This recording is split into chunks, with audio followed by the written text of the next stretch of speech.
फोटोशॉपमध्ये एखादी नवीन डिझाईन करत असताना की सर्वात पहिला महत्त्वाचं म्हणजे फोटोशॉपचा आपल्याला फोटोशॉपची रचना माहीत पाहिजे, की फोटोशॉपमधले प्रत्येक टूल्स आपल्याला माहीत असायला पाहिजे, की प्रत्येक टूल्स आणि सब टूल्स कशा पद्धतीनं काम करतात. त्यातून एक नवीन क्रिएटिव्ह आर्ट क्रिएट होतं. म्हणून आपल्याला हे छोटे छोटे जे टूल्स आहेत, म्हणजे आपण म्हणतो की फोटोशॉपचा बेसिक अभ्यास आपल्याला असायला पाहिजे, कारण यातूनच नवीन एक क्रिएशन जन्माला येतं. ते क्रिएट करत असताना एक नवीन कॅनव्हास घ्यावा लागतो, म्हणजे नवीन पेज आपल्याला क्रिएट करावं लागतं. आणि सगळ्यात पहिला की त्याची साईज ठरवावी लागते. तो ब्राईडचा फोटो असेल, मला ब्राईडचं पेज बनवायचं आहे, तर ब्राईडचं आपण ते पेज बनवण्यासाठी ते ब्राईडचा फोटो घेतो आपण. तर त्याचे मोमेंट्स काय आहेत, तिच्या चेहऱ्यावर सौंदर्य कशा पद्धतीनं आहे, तो कसा मूड आहे, तो मूड पहिला बघावा लागतो. फोटोचा मूड काय आहे, तर तिचे पोजेस कसे आहेत, ते पोजेस आपल्याला बघावे लागतात.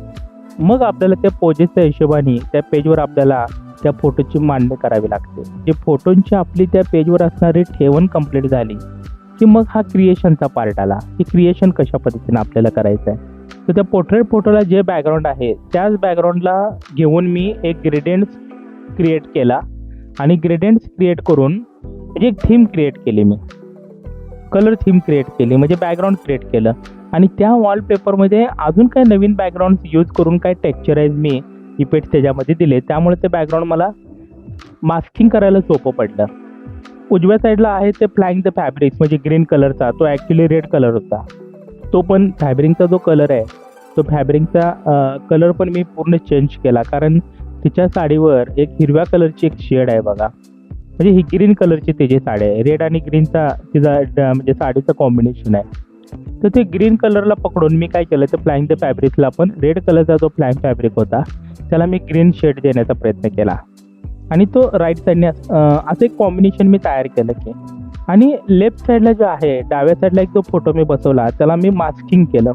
म्हणजे कसं असतं की फोटोशॉपमध्ये प्रत्येक फोटो कटिंग करायला पाहिजे असं काही नाही. पोस्टर डिस्प्लेला काय होतं की सगळेच फोटो आपण कटिंग करायला पाहिजे असं काही नाही. एक फोटो कटिंग करायचा आणि जे बाकीचे फोटोग्राफ तुम्ही यूज केलेले आहेत, एखादा असेल, दुसरा असेल, एखादा दुसरा फोटो असेल, तर तो मास्किंगच्या पद्धतीनं तो मर्ज करायचा बॅकग्राऊंडमध्ये आणि मग ते कॉम्बिनेशन बनवायचं. आणि ह्याच्यामध्ये मग खाली आपण काय अजून नवीन वॉलपेपर्स घेतो. आता हे वॉलपेपर्स मी कुठून डाउनलोड करतो, तर फ्रीपिक साईडवरून आणि पिंटरेस्ट साईडवरून. हे दोन आहेत ना, हे दोन साईड खूप चांगले आहेत आणि त्या माझ्या आवडत्या साईड आहेत. मी बऱ्याच वेळेला त्याचा जास्तीत जास्त वापर करतो. हे क्रिएटिव्ह वॉलपेपर्स मी डाउनलोड केलेत आणि हे पिक्सेलाइट असतात. तर त्याला व्यवस्थित करण्यासाठी काय blur effect, surface blur effect असे देऊन मी पहिल्या त्या वॉलपेपरला मी ते टेक्स्चर्स क्रिएट करून मी क्रिएशन करण्याचा प्रयत्न करतो. ते जे वॉलपेपर्स आहेत ते वॉलपेपर्स आपण की ओरिजिनल बॅकग्राऊंडमध्ये मर्ज करून त्याला काय ब्लेंड्स इफेक्ट देऊन, म्हणजे लेअर पॅनलमध्ये ब्लेंडिंग मोड असतात, तर ते चेंज करून मी काय करतो की ते मॅच करण्याचा प्रयत्न करतो, जेणेकरून तो वॉलपेपर परफेक्ट दिसायला पाहिजे. म्हणजे बॅकग्राऊंड आणि ते ब्राईट, म्हणजे प्रत्यक्षात उभारून फोटो काढले का काय, ते थीम, ते क्रिएटिव्हिटी मी नेहमीच डेव्हलप करत असतो. आणि यातून खूप चांगलं एक कलर कॉम्बिनेशन, शेडिंग ह्या गोष्टीवर मी चांगल्या पद्धतीनं काम करून माझं पेज क्रिएटिव्ह बनायला चालू होतं. कॅमेरा रॉमध्ये जाऊन थोडंसं हायलाईट कमी करून शॅडो वाढवली, म्हणजे त्याचे थोडेसे डिटेल्स आणण्याचा मी प्रयत्न केला. आणि काही सिनेमॅटिक टोन्स वगैरे असे काही इफेक्ट्स वगैरे देऊन मी थोडेसे वार्म टोन वगैरे असे काही वेगवेगळे इफेक्ट देऊन. उजव्या साईडला जर बघितला ती ब्राईड वन साईड उभी आहे आणि डाव्या साईडला बघितला तर तिचा मी फेस फक्त दाखवला आहे. पण डिझायनिंग करतो ना त्यावेळेला प्रत्येक पेजवर आपण जास्तीत जास्त म्हणजे असं व्हिज्युअलायझेशन करायचं, अशा पद्धतीने विचार करायचा की तिथे एक डिझाईनची एक स्टोरी क्रिएट होईल. वेडिंग अल्बममध्ये पण तसंच असतं.